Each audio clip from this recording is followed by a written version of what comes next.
Caesar was going to the shop and Cujo was a 12-year-old kid going to the shop. So that's the connection of Rocka hosting Red Bull BC1 back then. Boom, just dropped a little science for you guys, you know. Yeah. So from being a dancer to watching the best in the world and literally and getting down once in a while, but I was definitely not their level. You get a sense of where breaking's going before it even goes where it's going, right? Also being on the global scene, I was touring as a DJ with my rap group, so I was seeing breakers you never even heard of. Do you know what I'm saying? I was seeing things happen that you only heard about. Do you know what I mean? Like seeing people that are now legendary or whatever, right? I was seeing them when they were hot for that summer or 2 summers. So you get a sensitivity to breaking. When you first start judging, it's just what you like, right? It's based on your preference. It's based on what you know about breaking or whatever else. Heavy bias, right?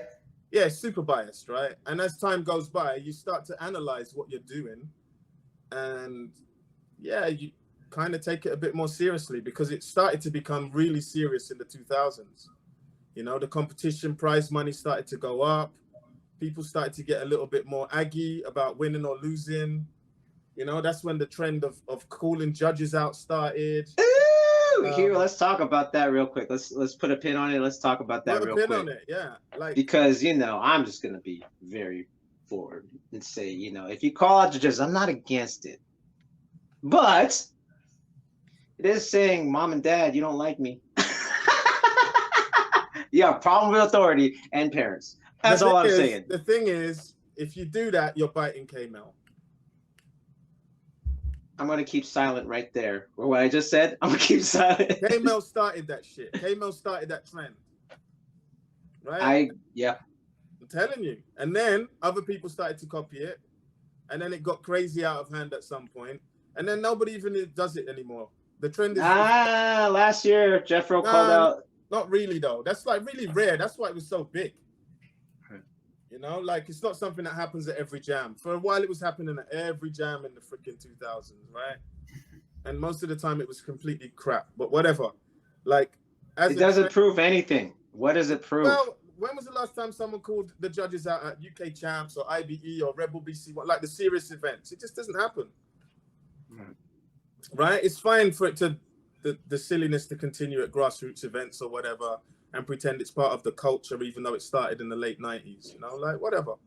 But it's not a That's my argument too. How is it part of the culture when it starts? I mean, I guess it's an evolution of what? Ignorance? Like, yeah, but the way they say it is like it's an integral part of the culture from back in the day. And this is what my argument, because it wasn't. Because in the 80s, when the 80s competition didn't even exist. You just battle to battle. That's it. Yeah. And in the 90s, it didn't exist. It's only very late that K-Mo started to do it, and it didn't even catch on straight away, right? Yeah. Interesting. So, being part of the culture and all this crap, it's just bullshit talk. But yeah, where are we? I forgot where we. No, that was great, dude. That's gonna be a hot take. I love it because you pulled out a fact. You know, people don't even know why they're doing it. They don't know why they're doing it. Because the truth of the matter is that it didn't happen. It didn't happen in the early 90s. It didn't happen in Radiotron. There was only a few competitions in America. Radiotron and Summit. And Summit didn't even have battles till 97. Exactly. This was being done in Hawaii a lot in the 90s and all the way up into the 2000s. I left there in 2005, and I don't know what happened from then, the Hawaii scene, but we had the Rocksteady Hawaii presence, ABC Breakers and all them, and yeah, man, they're a rowdy bunch coming out of Kalihi, and yeah, they'll definitely call the judges out. Like, I think it's just a trend. It became a big trend everywhere. But it was just a trend. That's all I'm saying. It wasn't around in the early 90s, and it wasn't around in the 80s. 100% was not. 100% was not around in the 80s. It wasn't around in the 70s because I've asked those guys. Like, it was not even a concept. There was no judges. What judges? I was about to say, like, in the early 90s in Hawaii, at least, that's all I can speak for. Very limited perspective on the culture. But yeah, it was just calling whoever out that you didn't like, and if it was a judge, then the judge would get called out. It wasn't like, oh, somebody did that, so that's the tradition, and that's what we do. And that's the trend. It's like, I don't like that. It's not. I mean, there were competitions in the 70s, so I hear. I don't know. But the competitions were probably like dance-offs, like no, actual. what it was, judge for the crowd. They were talent shows. There you go. Yeah. Yeah. So you did your presentation, and then there was judging from the crowd. Yeah. Honestly, in the Bay Area, in 91 to about 91 to 93, it was that. That was competitions too. Okay. It was talent shows. Yeah. It was the same in locking. It was the same in popping, right? That's not to say there wasn't people battling, because that's slightly different. But that was just in the circle. That wasn't like, you know. Competitions one-on-one with brackets and all that does not even start until very, very late. No. Yeah. And this is what my thing is, like, how is it a culture? Here's my old man rant. Here we go. How is it a culture when this culture is built on competition? It's competition culture. That is not culture. I am sorry. It is not. You sound angry, bro. Yeah. Because, okay, here's like, again. I was saying with Buddha Stretch, there's this, people are carrying this dogma, indoctrination, and they weren't even alive, and they're carrying it, and they don't even know why. They were just told that. Bro, I think people do that about the 80s. They talk about the 80s, and they weren't there.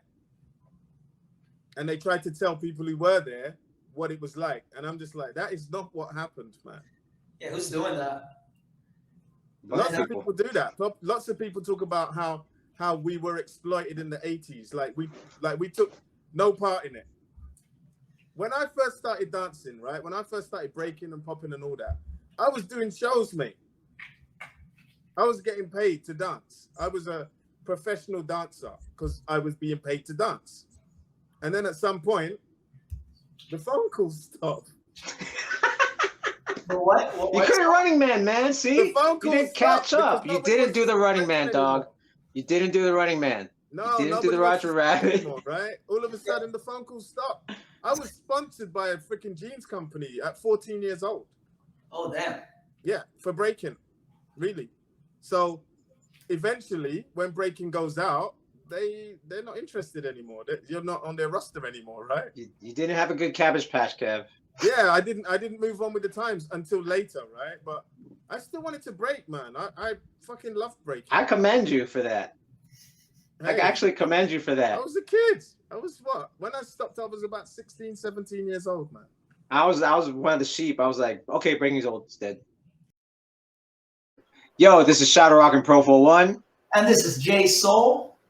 And you're watching the Gearheadz's Breakcast. Please like, subscribe, hit the bell at the top for notifications, and follow us on Instagram at Gearheadzbreakcast. Peace, y'all. Peace.